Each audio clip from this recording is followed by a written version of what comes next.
Boa noite, amados, a paz do Senhor Jesus. Amém. Graças a Deus. Ontem nós tivemos ali a pré-inauguração da nossa mais nova filial em Vasconcelos. Um culto abençoadíssimo, irmãos, muitos visitantes, sabe? A igreja ficou linda. Você deve perguntar por que pré-inauguração? Porque nós ainda não fizemos aquilo que nós queremos fazer. Então, algumas coisas ainda ficaram pendentes, mas em breve nós faremos uma inauguração, com tudo já pronto, com ar-condicionado instalado, com tudo funcionando bem, embora a igreja tenha ficado muito linda. Então, o departamento onde do Benedito funcionou com 18 crianças. Onde 18 crianças lá, a igreja lotada, quase 150 pessoas, sabe? Eu esqueci de pedir para colocar as fotos ali no computador daqui, por isso que não vai dar para mostrar para vocês, mas depois vocês aproveitem esse momento para incentivar você a ser intencional e seguir lá Bereana Vasconcelos, Instagram e Facebook, vai lá, dá uma clicada lá, segue lá a igreja, para que a gente possa estar divulgando a nossa filial ali. Hoje é o primeiro culto deles lá, é o desafio, porque no dia da inauguração é lotado, é festividade, no outro dia que o pastor dirigente vai ver a realidade, Foi o que eu vivi aqui também. No primeiro dia, na festividade, gente lá fora, No outro dia, eu, minha esposa, minhas 2 filhas e mais 3 ou 4 irmãos. Lá eles não vão viver isso. Por quê? Porque nós mandamos já uma equipe para lá. Então já vão começar com pelo menos 15 pessoas lá, já com obreiros para trabalhar em cada departamento. E eu estou assim uma expectativa muito grande com aquela igreja. Eu creio que Deus vai fazer coisa extraordinária ali, para a glória do ano inteiro. Amém? Então, antes da palavra, eu quero aqui, a gente vai ter que fazer um ato administrativo aqui, apresentar 2 novas membros no corpo de Cristo aqui. Quero chamar a nossa irmã Débora Cruz Simões e a nossa irmã Kelly Ferreira da Silva. Você pode aplaudir?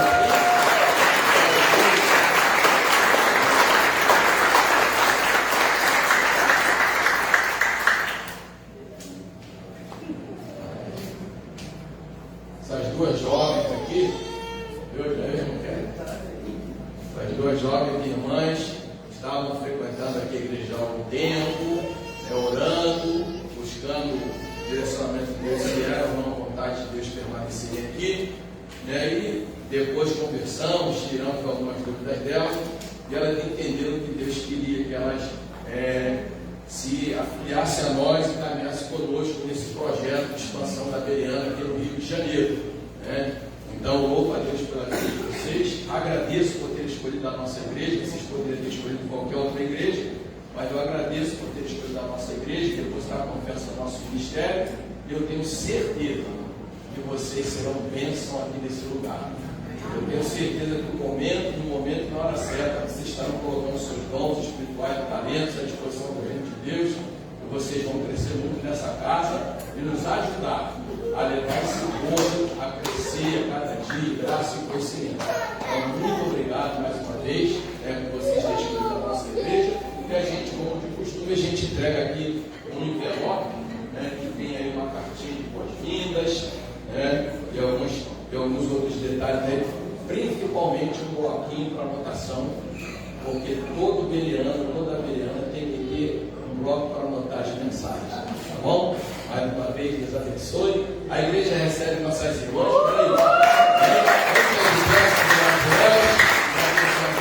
Em nome de Jesus.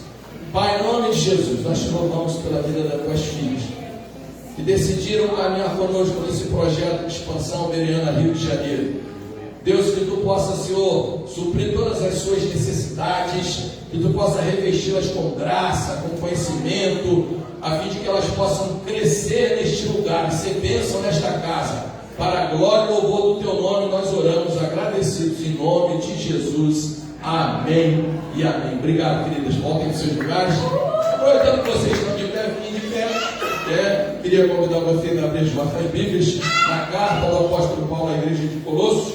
Enquanto você procura, eu quero orientar você que está nos visitando já por algum tempo e orando para saber se a vontade de Deus não está aqui. De repente você tem alguma dúvida, se você quiser conversar conosco, é só marcar um atendimento pastoral. Nós estaremos tirando suas dúvidas e quem sabe você estará sendo apresentado aqui em nome de Jesus. Tá bom? Então abre suas Bíblias aí em Colossenses, capítulo de número 2. Nós vamos ler 2 versículos. Vamos ler o versículo de número 6 e 7, perdão.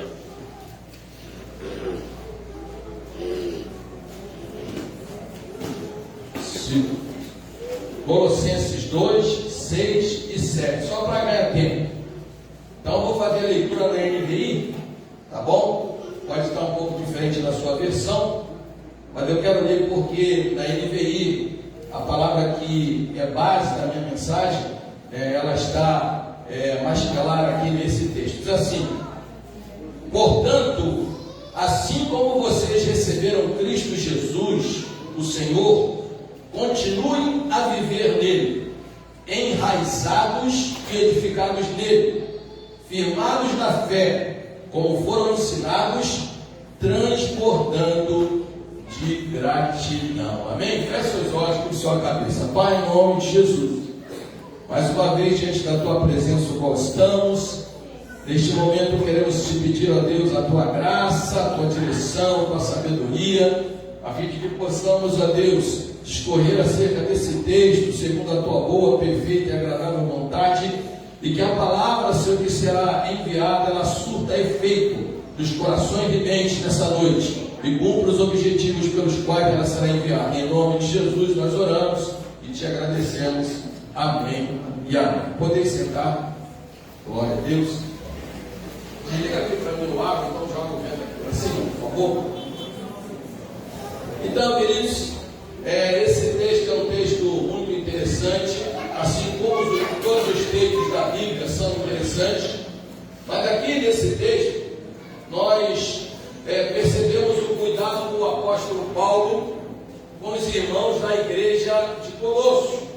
A igreja de Colossos, uma igreja que ela surgiu na casa de um homem rico, né, que foi evangelizado pelo apóstolo Paulo. Esse homem se chamava Filemon. Então a igreja começou na casa desse irmão, e a igreja cresceu. Epáfras se tornou o pastor dessa igreja. Mas já naquela época, ataques vieram de todas as partes contra os irmãos daquela igreja. Que sentido?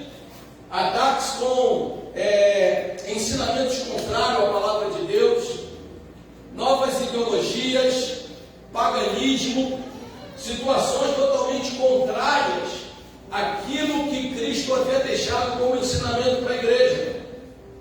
E Paulo, então, pelo zelo que ele tinha com a obra de Deus, o cuidado que ele tinha, tanto com aquela igreja como as demais, ele então escreve essa carta. Escreve essa carta para incentivar, motivar, orientar, ensinar a igreja que ela precisava continuar enraizada em Cristo Jesus.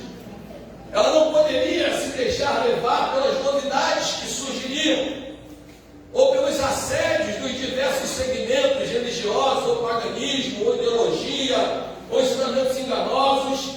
Então Paulo escreve com essa intenção: primeiro, mostrar o cuidado que ele tinha com os irmãos daquela igreja; segundo, ensiná-los e orientá-los para que eles permanecessem fiéis àquilo que eles haviam aprendido. Se nós voltarmos um pouquinho, nós vamos ver no capítulo 1, no versículo 3, no início da carta, Paulo dizendo o seguinte: graças damos a Deus, Pai de nosso Senhor Jesus Cristo, orando sempre por vós, porquanto ouvimos da vossa fé. Ou seja, a fé daquela igreja, ela ecoava não só em toda a Ásia,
Evangelho for pregado em todo o mundo, baseado naquele texto de Mateus 24.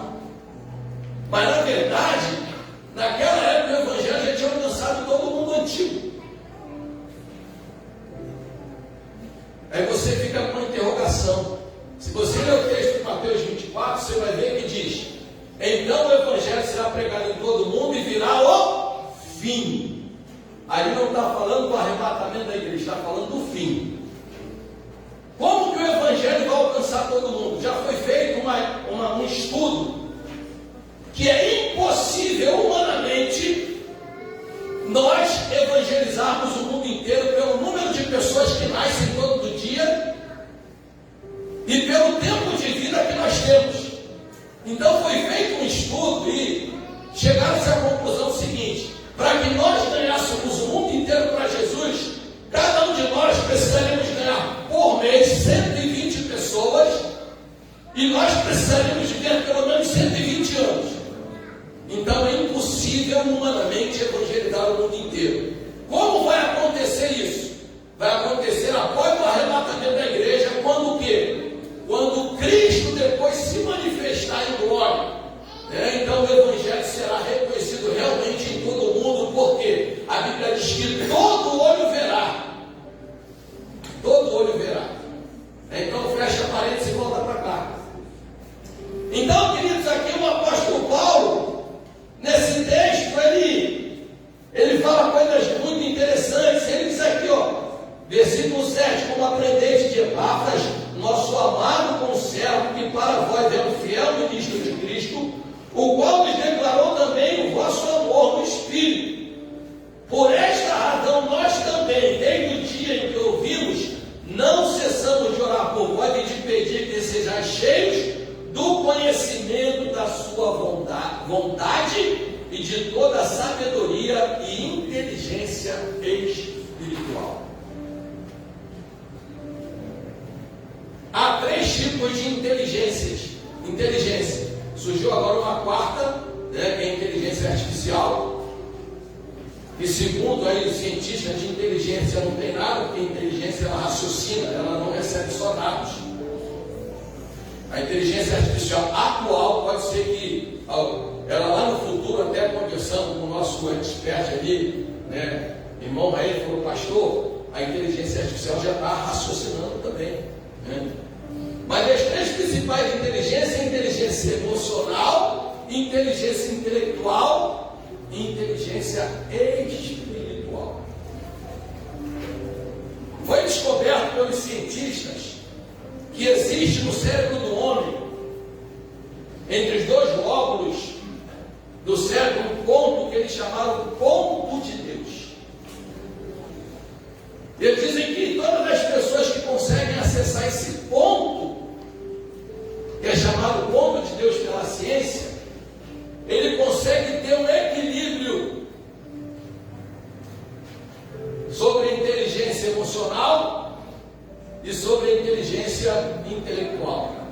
Por quê? O apóstolo Paulo mesmo disse: eles não entendem isso, mas nós entendemos que nós temos a mente de Cristo. Então a inteligência espiritual está na mente de Cristo. Então, quando nós aceitamos Jesus, se nós realmente acreditarmos nisso, nós acessamos esse chamado ponto de Deus, dito pelos cientistas. Então, continuando aqui, Paulo então diz, nos 2 versículos que eu li, ele diz: olha, como vocês receberam Cristo Jesus, ou continuem a viver nele, enraizados e edificados nele. Então o tema da minha mensagem hoje é o seguinte: em quem você está enraizado? Você pode dizer para 2 ou 3 pessoas, falar: em quem você está enraizado? A tua vida cristã está enraizada pelas notícias que você recebe todos os dias, dos jornais, da televisão, das redes sociais. Infelizmente tem crentes que a vida cristã dele está enraizada nas redes sociais.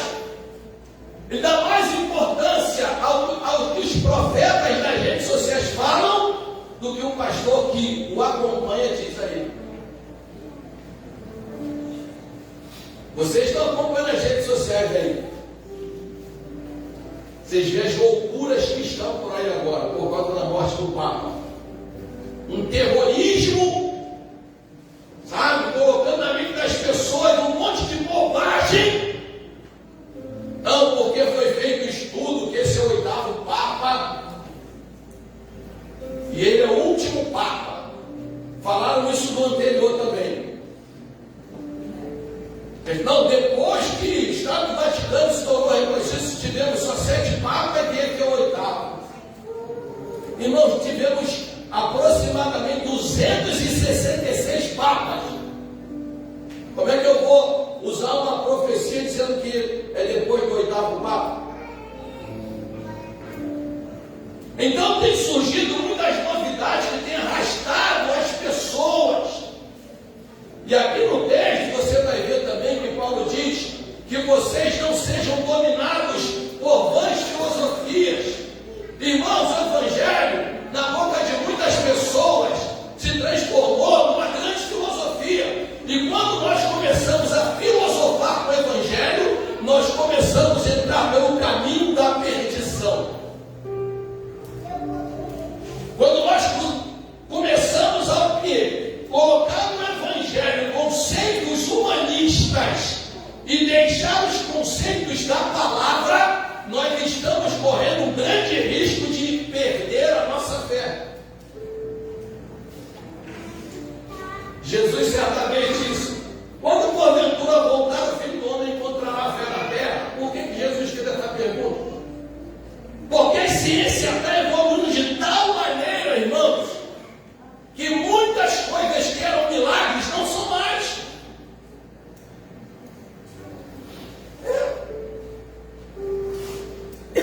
Porque a ciência está trazendo resposta para muitas coisas.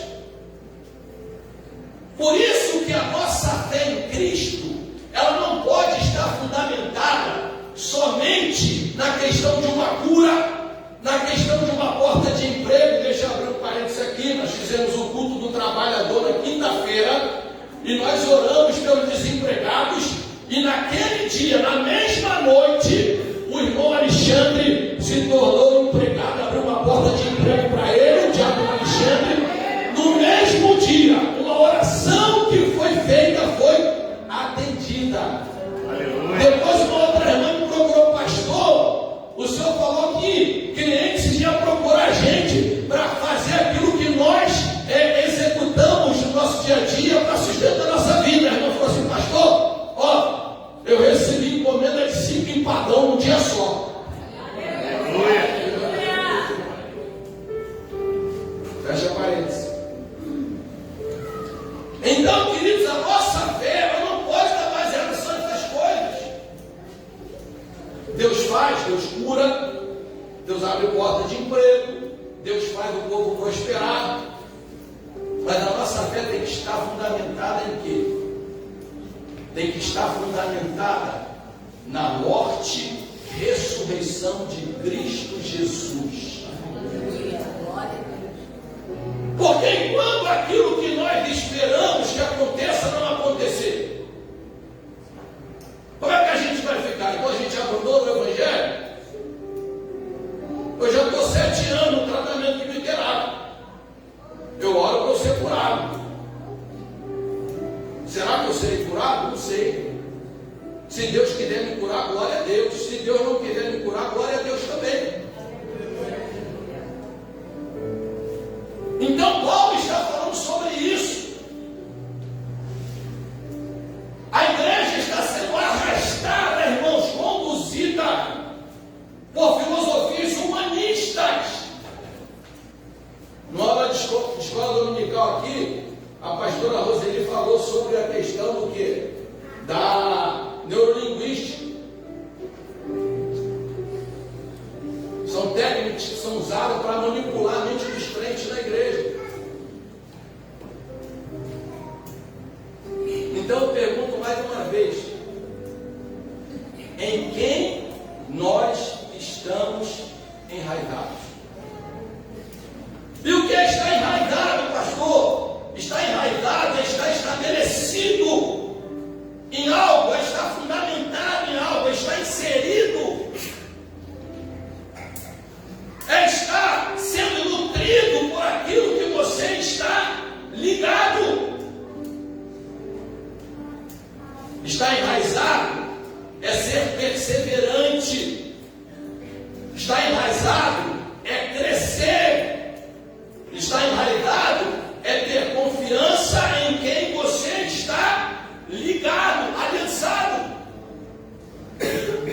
Estar enraizado é não perder a sua identidade. Amém. Então Paulo diz: como pode receber o Senhor Jesus Cristo, assim também andai nele, ou continue a viver nele. E aí você pode então perguntar para mim, pastor, mas como eu posso ter certeza que eu estou enraizado em Cristo e não em filosofias humanas, em não ideologias terrenas, em paganismo? Eu vou repetir, eu disse algumas vezes aqui, ou em sincretismo religioso. Você já viu crente? Crente que tem medo de passar debaixo de escada. Tiver uma escada aberta na calçada, ele opa. Eu aconselho realmente não passar debaixo da escada, mas não por causa de sincretismo, mas pelo perigo que você pode correr daquela escada, de repente cair e cair em cima de você. Por isso, não porque eu não vou passar debaixo de escada. Tem crente sem acordar de manhã, o gato preto. O escreto. Crente.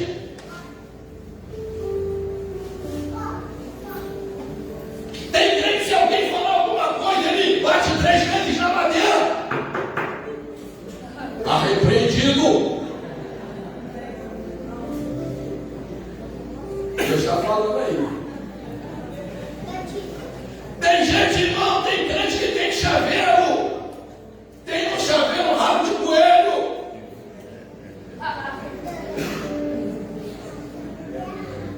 Pai, uma vez fui fazer uma visita na porta da sala da casa da irmã, tinha uma espada de São Jorge pendurada.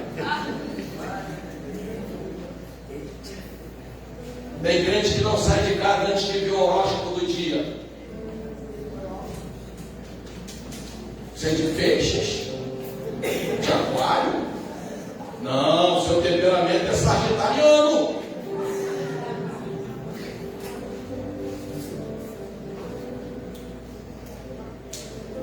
Em quem você está enraizado? Ah, pastor, como é que eu posso saber em quem eu estou enraizado? Se eu estou enraizado realmente em Cristo, se eu estou edificado em Cristo, ou se eu, sem perceber, eu estou sendo arrastado por todas as coisas que o mundo vem colocando como manjares para nós.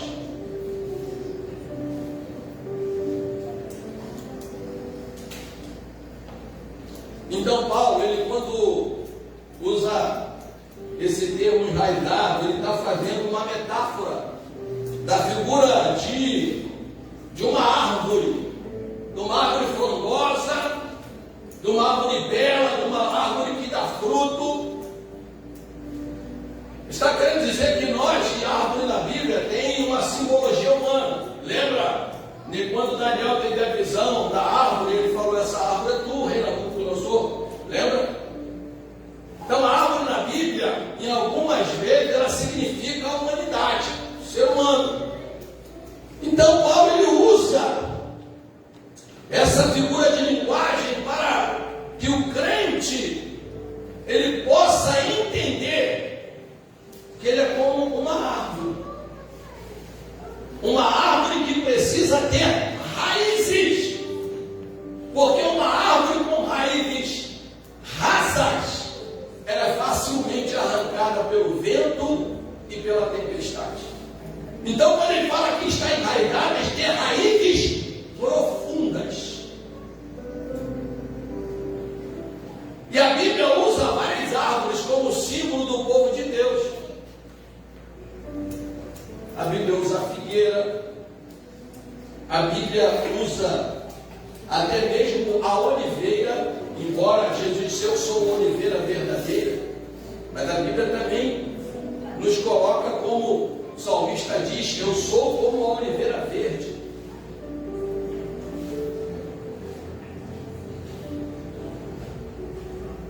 Mas eu vejo aqui nesse texto assim, Paulo nos comparando ao cedro, quando ele fala de estarmos enraizados, né? Porque a Bíblia diz que o justo é como o cedro. O cedro é uma das árvores mais imponentes que existe naquela região, em várias regiões do mundo. Ele é símbolo de força e de eternidade. O cedro, ele é uma árvore que nos 3 primeiros anos de vida ele alcança apenas 5 centímetros de altura. O que é 5 centímetros de altura? Mais ou menos isso aqui, assim. 5 anos, irmão. E a nossa igreja está com 5 anos. Então, irmão, estamos só com 5 centímetros. A gente ainda vai crescer muito, diga para ele. Isso nem está na mensagem, vem agora aqui. Ele só alcança 5 centímetros de altura, mas já possui raízes de 1,5 metro de profundidade. Ou seja, as suas raízes são maiores do que o seu caule. Entendeu isso aí? Meu Deus. O crente primeiro cresce para baixo, para depois crescer para cima. O crente primeiro, ele cresce sem aparência nenhuma. Todo mundo olha para ele, é 5 anos, não aconteceu nada ainda. Mas ele está aprofundando as raízes dele, para quando ele começar a crescer na parte de fora, ele possa gerar muitos frutos para que o nome de Deus seja glorificado. Com cedro se faz móveis. E é caro o móvel de cedro, irmão. Então Paulo está dizendo o seguinte, que o nosso crescimento ele primeiro precisa ser interiormente. Não se preocupe em ficar mostrando sua santidade exteriórica. Eu me preocupo com um crente que aceita Jesus e no outro dia ele já está de terno e gravata,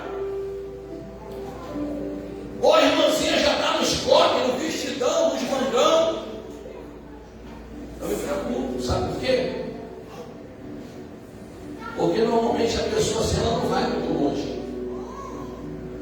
Porque ela está preocupada em mostrar santidade exteriórica. Primeiro é por dentro, depois é por fora. Você pode repetir comigo? Primeiro, meu crescimento é por dentro, depois será por fora.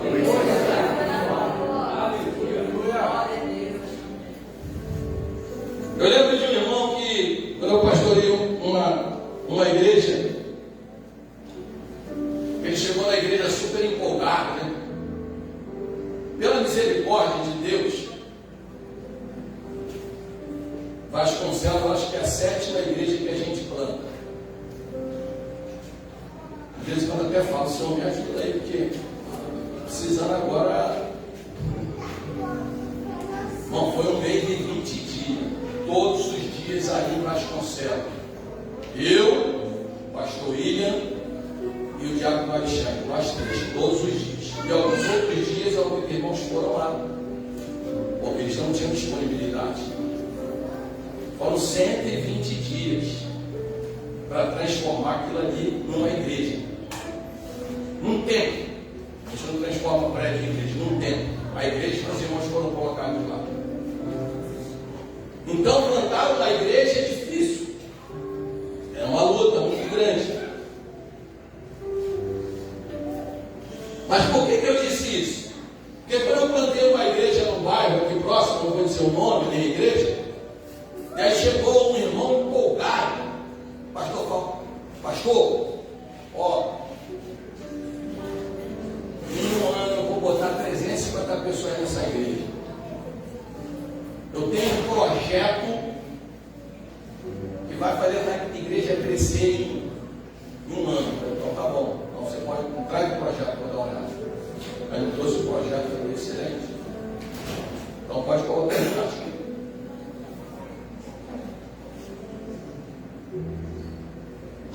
E aí ele começou. Passou um mês.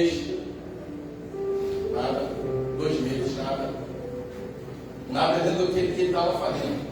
A igreja foi crescendo naturalmente. Depois de um ano, cadê o irmão?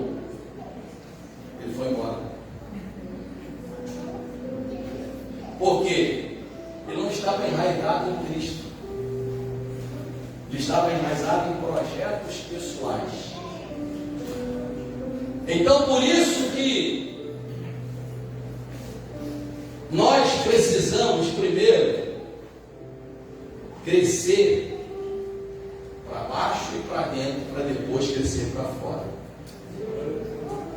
E o crescimento do cérebro, ele é lento, mas é saudável. Então nós precisamos aprender isso daí. Estamos enraizados em Cristo, nós vamos crescer. Vai ser lentamente, irmãos. Vai ter um dia após o outro. Mas crescer de forma saudável. Por quê?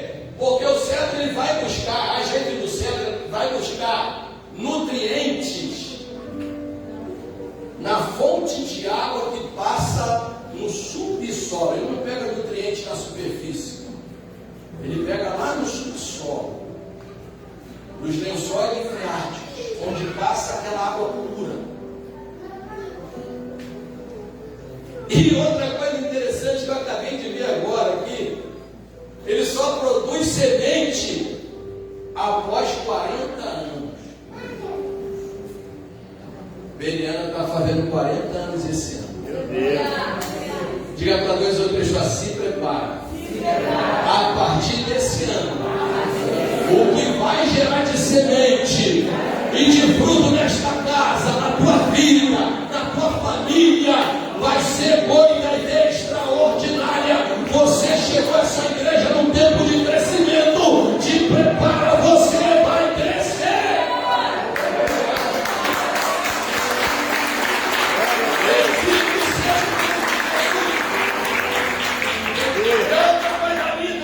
Ele dá semente depois de 40 anos, mas depois ele vive centenas de anos.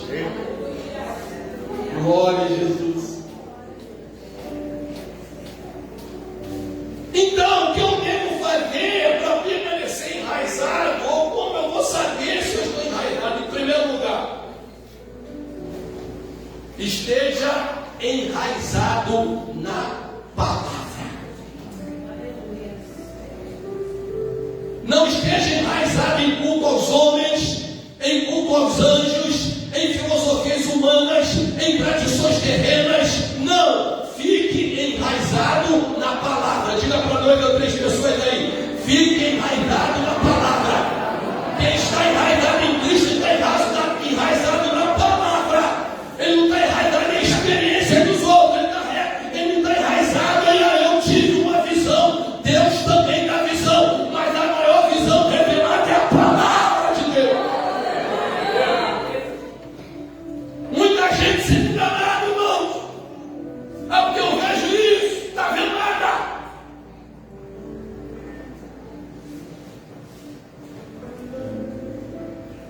Enganando a gente. Traz aqui uma oferta de R$1.000 que eu vou revelar a tua vida. Precisa de R$1.000 para revelar? Não pode revelar R$100.000 não? Ou está aí tentando revelar, ou Breno encosta aí. Eu estou tentando aquela revelação, você está me atrapalhando aqui. Que evangelho é esse, queridos? Diga para o irmão, se contente com a palavra. É a palavra que liberta, é a palavra que edifica, é a palavra que santifica, é a palavra que ilumina, é a palavra que sustenta, é a palavra que nos leva à vitória. Mas o problema é que o povo não quer. O povo quer ficar comendo comida estragada, comida pronta. Nós estamos na geração das comidas congeladas, que ninguém tem tempo para nada. Então congela a comida, porque eu passo o dia todo trabalhando, não tenho tempo. Então congela a comida, depois eu esquento a comida.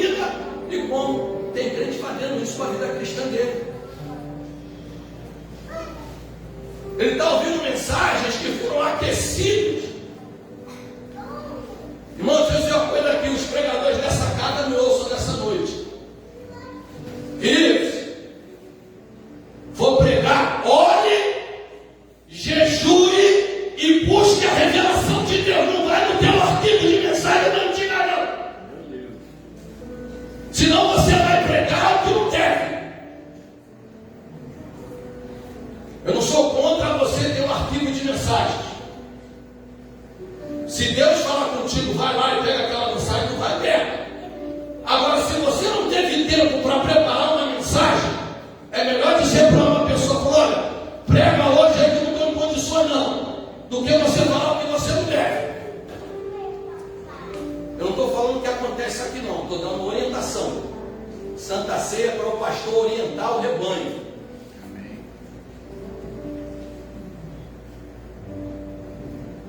Então, queridos, é a palavra. Deus pode revelar alguma coisa? Pode. Faz tempo que Deus não usa assim em revelação, mas Deus de vez em quando me usa.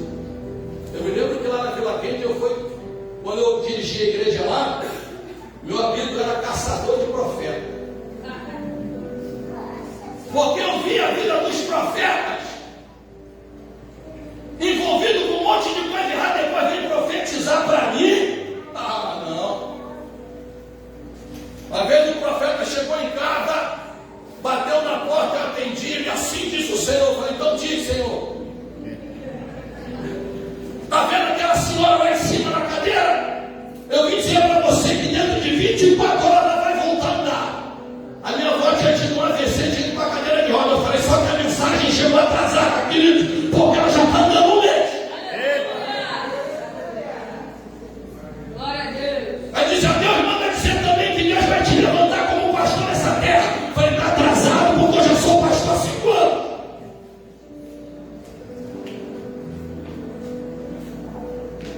Foi então, Deus me disse que o Senhor tem alguma coisa para mim. Eu falei: agora você acertou. Deus disse que o Senhor tem algo para me entregar hoje. Eu falei: eu vou te entregar agora. Te entregar o que eu estou vendo aqui agora. Eu estou vendo um anjo com uma espada na mão para te dar uma sarrafada e tu tomar vergonha na cara e largar isso. Ele começou a chorar na hora. Pastor, me perdoe. Eu falei: rapaz, saia dessa vida. Não fica seguindo esses profetas velhos que não têm comunhão com Deus. Vai buscar em Deus oração. Vai buscar na palavra e Deus vai abençoar a tua vida. Esses profetas que ficam andando na casa dos outros, naquela época não tinha Pix ainda, mas é o mesmo. Só mudou o método. Agora é o profeta do Pix. Ah, eu estou aqui no monte. São exatamente 3 horas da manhã. Eu vou mandar meu Pix para você e você vai depositar o Pix. Eu vou clamar pela tua vida. Ah, irmão, vai ver se eu estou na esquina, pelo amor de Deus. E tem gente caindo nisso. Diga para 2 ou 3 pessoas: tua vida tem que estar enraizada na palavra. Por isso que eu lembro dessa igreja: amor pela palavra. Aqui nessa igreja você vai ser alimentado pela palavra. Segundo, seja dirigido pelo Espírito Santo. Diga para 2 ou 3 pessoas aí: seja dirigido pelo Espírito Santo. Gálatas 5,17: andai em espírito e não cumprireis as concupiscências da carne. O que é andar em espírito? É andar alienado, falando línguas estranhas o tempo todo. É isso é andar em espírito? É isso? Andar em espírito, irmãos, é viver a palavra e deixar o Espírito Santo conduzir tua vida. Aleluia. Essa semana eu estava ouvindo um louvor, eu falei: que é isso? Doideira é essa? Irmãos, você carrega a glória de Deus. A glória de Deus que nos carrega. Eu falei: está tudo errado esse louvor aí. Tudo errado. Quem está cantando um monte de coisa errada. Se alegre porque você carrega a glória. Quem somos nós para carregar a glória de Deus? O Espírito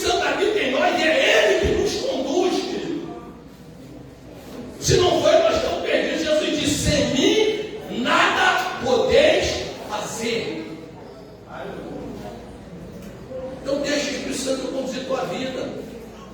Quando for fazer alguma coisa, vai orar, vai buscar a direção de Deus. Ore a Deus. Busque a Deus, fale com Deus. Os grandes homens de Deus, do Antigo Testamento e depois da igreja primitiva, eles sempre buscavam a direção de Deus. Davi, quando saía para uma batalha, ele perguntava: Senhor, eu devo ir? O Senhor vai, eu vou te conceder vitória. Quando ele estava em Keila, uma cidade que ele defendeu, os moradores, e Saul cercou a cidade, ele falou: Senhor, os moradores de Keila vão me entregar para Saul, vão. Aí você fala assim: não pode ser a voz de Deus isso. Eu salvei esse povo, eu abençoei esse povo. Como é que eles vão me entregar agora? Como é que eles vão me entregar agora? Mas não entendeu e ele saiu. Os momentos que Davi errou, foram os momentos que ele decidiu por conta própria fazer as escolhas dele. Então você hoje está recebendo uma palavra pastoral nessa noite. Irmãos, deixa o Espírito Santo de Deus conduzir a sua vida. Você pode dizer para 2 ou 3 pessoas aí? Fala: se você está enraizado com Cristo, deixa o Espírito Santo conduzir a sua vida. Você vai ver todas as vezes que o Espírito Santo se apossou de alguém, ele fez coisas extraordinárias. Terceiro, porque eu quero ser breve nessa palavra, que tem a ser ainda. Quem está enraizado com Cristo, ele não negocia a sua fé. Ele não perde a sua fé. Mesmo diante dos maiores embates da vida, ele continua confiando e acreditando que Deus está cuidando dele.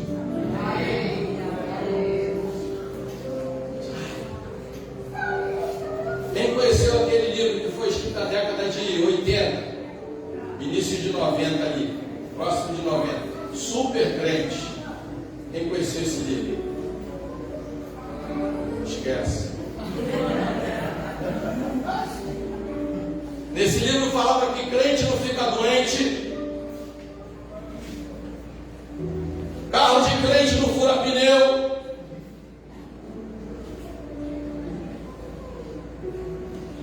nome do crente não vai para o Serasa.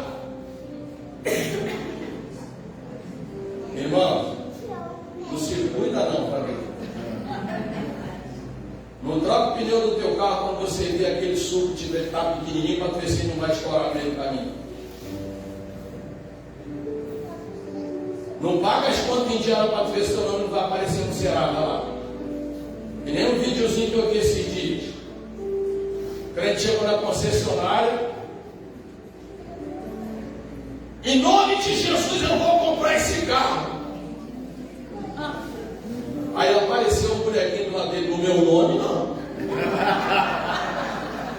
Quiser comprar no teu nome, eu compro. Agora no meu não. Não bota meu nome nesse rolo não. É que nem o crente quando chega a fatura do cartão de crédito. Vou falar aqui de novo, tem muito crente novo aqui, chegou aqui na igreja nova. Ele está no ministério do ninja.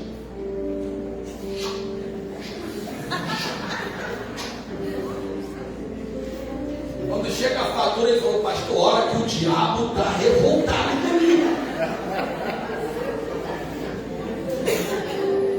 O irmão falou isso comigo uma vez, não foi daqui não, eu falei: vem cá, qual o nome que está na fatura? Está diabo, satanás, maluco lá? Qual o nome da lá? É o meu. Não, o diabo não tem culpa disso não. Eu não sou advogado do diabo não, mas quem passou o cartão foi você. Sabe? A Bíblia fala dos heróis da fé, em Hebreus capítulo 11.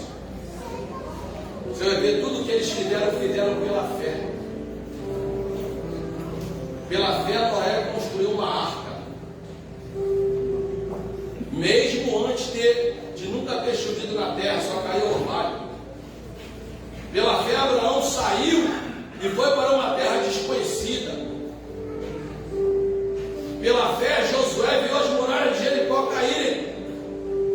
Pela fé, Raabe salvou sua família. Pela fé, tudo pela fé. E no final, eu gosto muito desse texto. Vou abrir aqui. No final diz assim: é isso que eu e você precisamos entender. No dia que a igreja entender isso aqui, vai acabar os mimimi dos crentes. Versículo 38 de Hebreus 37 diz: olha, foram apedrejados, cerrados, tentados, mortos a fio de espada, andaram vestidos de pele de ovelha e de cabras, desamparados, aflitos, maltratados, homens dos quais o mundo não era digno. Aí o crente passa por um processozinho, abandona a igreja, abandona Jesus.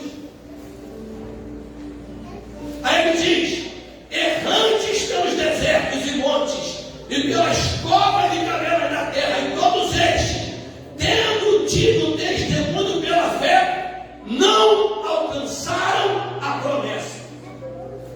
Fizeram tudo isso, mas não alcançaram a promessa em vida terrena. Aqui não alcançaram na vida terrena, porque depois não alcançaram lá. Quando Jesus morreu, a Bíblia diz que ele desceu e levou o cativo o cativeiro. Ele chegou lá, pregou os espíritos em prisão, revelando que ele era aquele que havia de vir, e levou aqueles que estavam onde? No seio de Abraão, inaugurou o paraíso. Então eles desfrutaram da promessa depois. Aleluia. Mas em terra, muitos deles não desfrutaram da promessa. E aqui o versículo 40 diz: provendo Deus alguma coisa melhor a nosso respeito, para que eles, sem nós, não fossem aperfeiçoados. Você entende o que a Bíblia está dizendo aqui? Provendo Deus algo melhor. Querido, o dia que a igreja entender isso, nós somos o aperfeiçoamento dos profetas do Antigo Testamento. Você pode entender isso? Nós somos o aperfeiçoamento. Por quê? Porque hoje nós temos essa palavra. Aleluia. Hoje o Espírito está dentro, não está mais sobre. Hoje nós temos uma promessa que foi revelada pelo próprio Cristo quando se fez homem e habitou entre nós. Não se turbe os vossos corações. Credes em Deus, credes também em mim. Na casa de meu pai há muitas moradas. Se não fosse assim, eu não teria dito: eis que vou preparar-vos lugar. Para onde eu estiver, estejais vós também, querido. Jesus está trabalhando em favor da minha e da tua vida. Alguém recebe essa palavra nessa noite?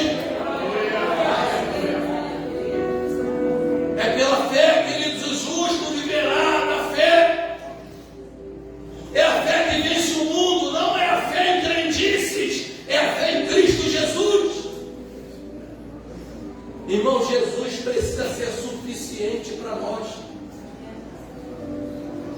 O Evangelho não precisa de penduricalhos, gente entrando com a arca.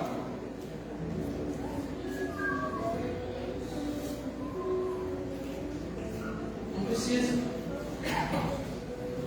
Quer ver uma coisa? Chega numa igreja pentecostal, aqui não vai acontecer isso. Pega o microfone e fala assim: irmãos, eu estou vendo aqui um anjo na porta da igreja. Quando eu falar que tem um anjo na porta da igreja, já vai ter um. Já vai surgir um portador de cana. Eita! Fala, mas só que tem uma direita Aí vai aumentar os aleluia.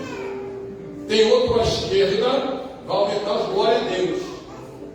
Falei, tem um aqui no altar. Aí pronto, aí vira tudo. Agora se o pastor falar, Jesus está no meio de nós, o pastor herege. Porque a Bíblia diz que Jesus está aqui do Pai, como é que Jesus está aqui? Jesus está aqui através do seu Espírito.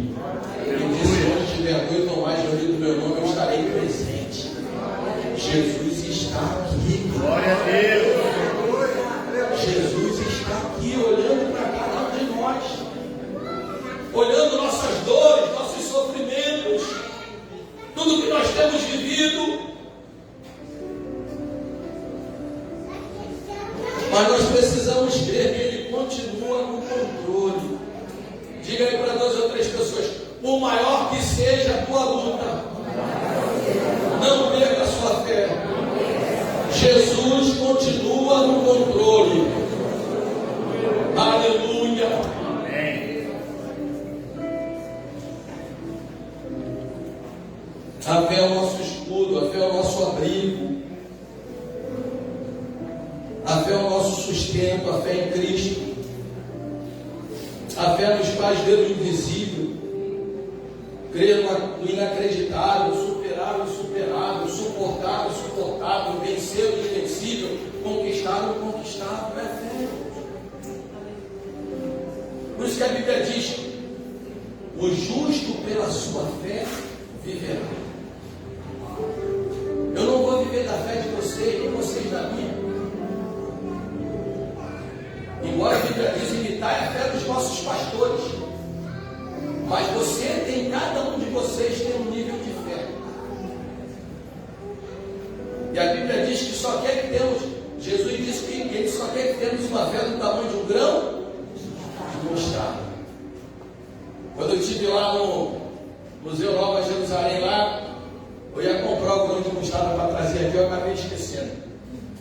Você pegar o grão de mostarda, você botar entre esses dois dedos, você daí nem vê.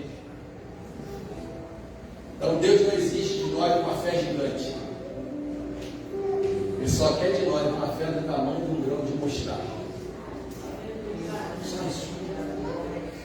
Ele disse: se nós tivermos uma fé do tamanho do grão de mostarda, nós iremos receber um transporte para outro lugar, para o mar. Isso vai acontecer. Então, irmão, significa que a nossa fé não chegou nem no tamanho do grão de mostarda ainda. Mas mesmo assim, Jesus olha para nós e diz: vai, campeão, vai, campeão, eu estou contigo. Não desista, vá em frente, continue, persevere, confia em mim. Um crente enraizado, ele não perde as esperanças.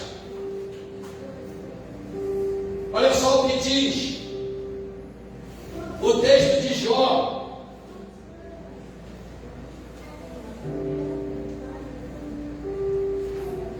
Jó, capítulo de número 14, versículo 7.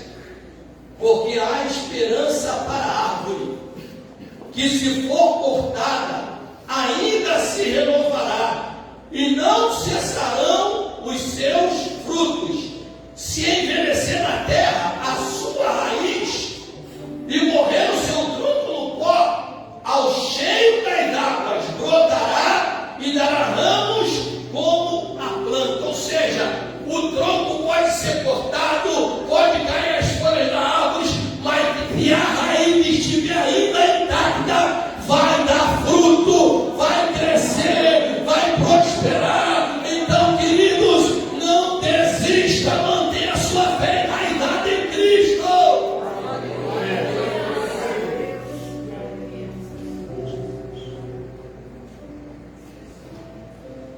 E Pedro disse que nós fomos chamados para uma viva esperança. Por que uma viva esperança? Porque a nossa esperança não está em coisas temporais. Nossa esperança não está somente em coisas terrenas. Nossa esperança está enraizada em Cristo.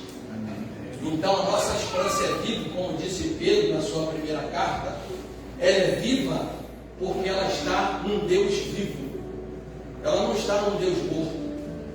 Ela não está em instituições. Nossa esperança e nossa fé não está focada em personalidades, em sistemas. Nossa fé e nossa esperança está o quê? Enraizadas em Cristo. Foi por isso que Jeremias disse: maldito é o homem que confia no homem. Ele está falando de estar enraizado, a sua confiança. Ele não está falando simplesmente de confiar um no outro, ele está falando de confiar no sistema humano. Maldito é aquele que confia no sistema humano, no humanismo, de forma geral. E diz que quem age assim, ele vai ficar como tamargueira no deserto. Tamargueira, irmãos, é uma árvore que ela só fica no deserto. Ela não cresce em lugar nenhum, só no deserto. E diz que ela fica sozinha ali. Mas diz que o homem que confia no Senhor, ou seja, que as suas raízes está em Cristo, diz que ele, vamos lá, vamos abrir lá. Eu quero abrir para ler com vocês. Jeremias 17. Já estou terminando. Para a gente ir para cima. Diz assim: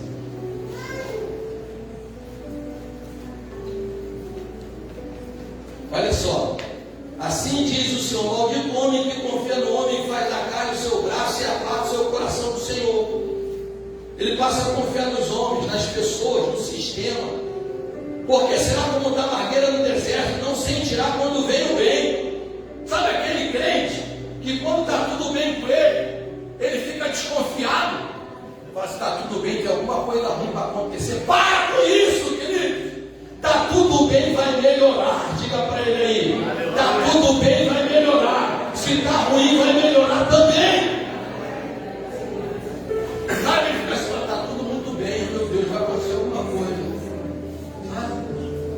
É assim, a tamargueira no deserto, é assim, né?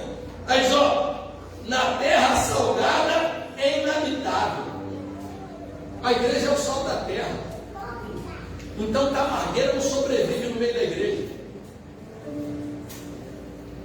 Bendito o varão que confia no Senhor, cuja esperança é o Senhor. Ele diz: porque ele será como árvore plantada junto às águas, que estende as suas raízes para o ribeiro, e não receia quando vem o calor, mas a sua folha fica verde, e no ano da sequidão não se afadiga, nem deixa de dar fruto. Seja profeta para quem está perto, você diga assim: mesmo na crise, você vai dar fruto. Ainda que você esteja doente, você vai dar fruto. Aleluia. Ainda que você esteja passando por adversidade, você vai dar fruto. Porque você não é tamargueira, você é oliveira, você está enxertado em Cristo Jesus e você vai dar muito fruto. Oh, bendito seja o nome de Jesus. Não perca de esperanças, querido. Esperança nos sustenta nas aflições, nos alegra nos momentos de tristeza, nos dá segurança nos momentos de perigo, nos gera expectativa em relação ao futuro, tanto na vida terrena como na eternidade. E por último, precisamos estar enraizados no amor. Não esse amor egoísta, de troca. Não esse amor eu te amo porque você me ama. Não esse amor condicional. Não esse amor que a sociedade está passando aí, usando de forma errada o texto bíblico. Deus é amor. Então Deus é amor, então Ele aceita tudo. Não, Deus. A Bíblia diz que Deus é amor, mas também é fogo consumidor.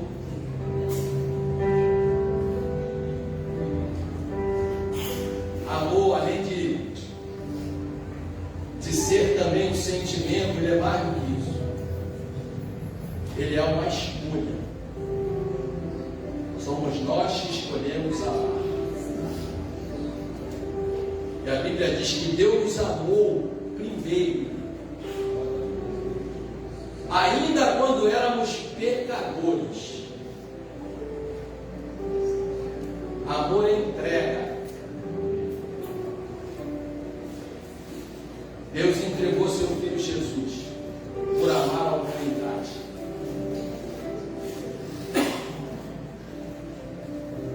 Amar também é viver segundo aquilo que Deus nos orientou. Como, pastor? Jesus disse: aquele que tem os meus mandamentos e os guarda, esse é o que me ama.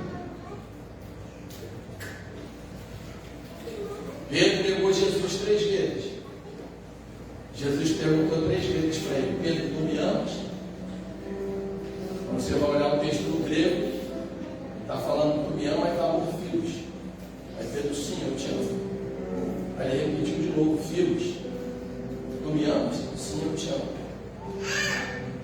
Ele respondeu aquilo que ele te ama como amigo. Jesus perguntou pela 3ª vez: Pedro, tu me amas? Ele respondeu: ama-me. Ou seja, Pedro estava pronto para dar a sua própria vida por Cristo. Porque o amor verdadeiro é um amor de renúncia. O amor ágape é um amor de sacrifício. Por isso que Paulo disse que o amor de Cristo nos constrange. Irmãos, nós era para andarmos constrangidos o tempo todo pelo aquilo que Cristo fez por nós. Mas a gente vê uma geração de crente hoje que não valoriza o que Cristo fez por eles. Uma geração de crente que vive de qualquer maneira, que não busca uma intimidade maior com Deus que ele serve, que acha que a vida cristã é 2 horas de culto. Não. O culto continua quando você atravessa aquela porta. Aqui é o culto coletivo, lá fora é o culto individual. É lá fora que eu e você seremos testados sobre aquilo que nós aprendemos aqui. Por isso que eu não gosto muito de mexer com as emoções dos crentes na igreja, porque o Evangelho ele não é baseado em emoção. Transformaram o Evangelho em um grande romantismo. Eu não vejo nada de romântico no Evangelho. O que há de romântico em Deus se fazer homem, ser traído, abandonado, ser preso, maltratado, ser crucificado e morrer? O que tem de romântico nisso? Não tem nada de romântico, irmãos. O Evangelho é uma grande tragédia. Uma tragédia que através dela a humanidade foi salva. Aqueles que crerem serão salvos. Vivemos uma geração dos crentes, eu sempre digo aqui, vou repetir, crente Nutella, que qualquer coisa ele abandona Jesus. Mas na Bereana nós vamos levantar uma geração de crentes enraizados na palavra, enraizados na fé, enraizados dirigidos pelo Espírito Santo, enraizados numa viva esperança, enraizados no amor de Cristo.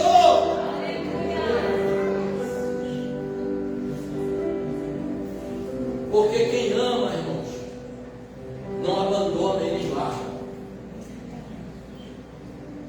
Quem ama alguém de verdade, ele vai até o final. Diga aí para as outras pessoas: vai até o final. Porque a vitória está no final. Quem nos separará do amor de Cristo? A tribulação, puxa, a nudez, o perigo, a altura, a profundidade. Nada poderá nos separar do amor de Deus que está em Cristo Jesus. Por isso Paulo disse: estais arraigados e edificados em Cristo Jesus. Não deixe nada e ninguém roubar de você essa convicção. Não permita ser influenciado pelos pensamentos ideológicos, pelo paganismo, pelo materialismo, pelo prazer, pelo sucesso, pela fama, pelo poder. Você é cego. Diga para quem está falando: você é cego. Você está enraizado na fonte de água viva. Te prepare no tempo certo, na hora certa, da maneira certa. O que Deus prometeu fazer, Ele fala. Deus abençoe. Vamos ficar de pé em nome de Jesus.